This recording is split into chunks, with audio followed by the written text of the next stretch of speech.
These are areas of mischief, so these are where the mischief occurrences took place. We can see, I think I have, yeah. Oh, the schools didn't show up very well. But these are where the schools are throughout the city. The symbol isn't really working out, but there's Cora. You could see if we wanted to see a correlation between the schools and where mischiefs take place, we can compare it between the two.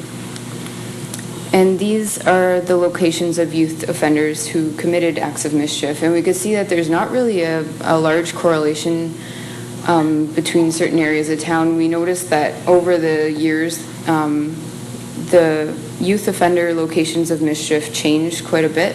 So we didn't really draw any trends from this one. Drug offenses, these are the occurrence locations of drug offenses. And I'll put the high schools on. Again, the symbol's not really working. But there's Bawading, Alexander Henry. You could see that a lot of the areas where the drug offenses occurred are in the high schools. And this could be due to the fact that police presence has been elevated in high schools over the last couple of years, or it could be due to the fact that youth spend most of their time in high schools. Either way, we know that there are drugs in high schools. And these are where the youth offenders lived who committed drug offenses. So we can see quite a few of the low-income neighborhoods popping up. Rankin Reserve and the far East End, the downtown west, the Wadding Place, Cara Community, Cambridge Place. These are areas where youth crime increased between 2006 and 2008. So these are the occurrence locations. We can see that the Cambrian Mall, there's been a spike in crimes committed in that DA. And these are where the number of youth offenders increased between 2006 and 2008. Now we can see that there weren't really significant increases in crime. Here are some of the results. The percent of total youth committing crime in 2006, so the percent of youth offenders over the number of total youth in the city, 5.74% of youth were committing crimes in 2006. So if we look at the total occurrences in 2007, there was an 11% increase in occurrences. But if we look at 2008, that decreased by 16%. The number of offenders went down by 9% in 2007. So there were a lower number of youth offenders committing a higher number of crimes. And it also went down, it went up a little bit again in 2008, sorry. But the total change from 2006 to 2008 was a 6% decrease in offenders and a 7% decrease in crime. And this is just a graph showing the same numbers. The percentage of youth involved in crime, we can see that the percentage of youth involved in crime went down in 2007, but then came up a little bit in 2008. Again, not a high percentage of our youth are committing crimes. It's always been between 5 and 6%. And just to give you an idea, here's the youth population in Sault Ste. Marie between 1996 and 2006. So those ages 15 to 19 increased from 96 to 2001 and decreased a little bit back to 2006. Here are some of the results. There's the types of crime are listed on the side. The ones in red increased in occurrences between 2006 and 2008. The ones in yellow increased in 2007, then went back down in 2008. And the original numbers that sparked this report had stated that crime had increased by 28.9% in 2007. That's why we looked at specifically 2007. And the blue highlighted crimes show a decrease in occurrences. The gray ones each had less than 10 occurrences per year, so we didn't want to pay extreme attention to those. Some of the challenges we faced while doing this project are that this data extract was the first of its kind in Ontario. No other community using Optic has ever requested this information for crime analysis. The Optic extract was not really compatible with the software we used, so we had to do quite a bit of data scrubbing. Some of the records were incomplete.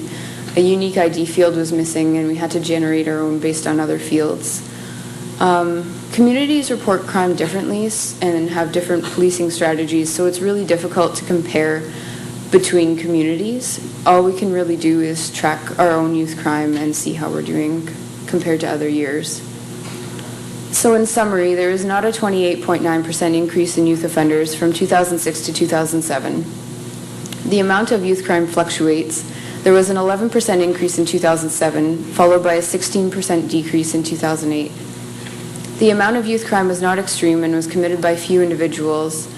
It's relatively spread throughout the city based on occurrences and offender locations. Just over 5% of youth in Sault Ste. Marie was involved in crime.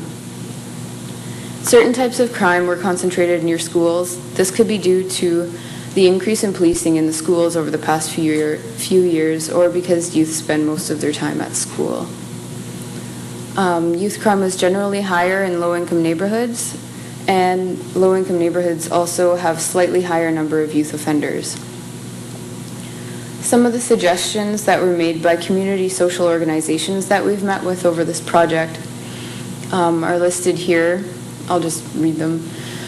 We need to find a way to pinpoint where the high-risk youth are located in the city. Many instances of youth crime are one-time occurrences. We need to find where the reoffenders are so we can implement services to help them. Youth should be included in developing a solution. We need to find out where there are gaps in services throughout the community. We can take a proactive look at the gaps and overlay student achievement and socioeconomic factors. Prevention and remediation are important and should be emphasized. Participation in sports and recreation should be looked at. Community buses could provide the needed transportation to recreation centers to get youth from low-income neighborhoods involved. Long-term solutions need to be implemented. Services are needed for children ages 0 to 6. Networking with other organizations to develop a central database to track all social services in Sault Ste. Marie would be beneficial to address gaps. Some of the recommendations that we came up with while analyzing the data on this project are that youth crime will not disappear overnight. We need short-term and long-term solutions to help youth today and the youth of the future. This involves implementing preventative services for both youth and children. It is anticipated that the schools will be involved in any program centered on reducing youth crime. Programs should align with the Provincial Youth Crime and Violence Initiative. It may also be beneficial to set up recreational activities in low-income neighborhoods.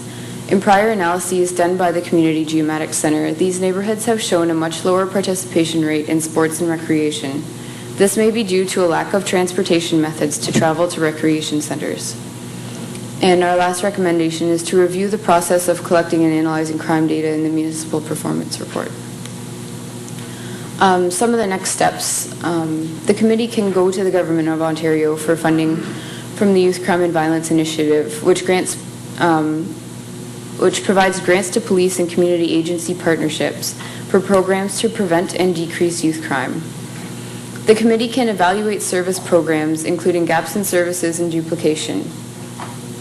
It would be beneficial for youth crime to be monitored on an annual basis to determine whether or not implemented programs are successful.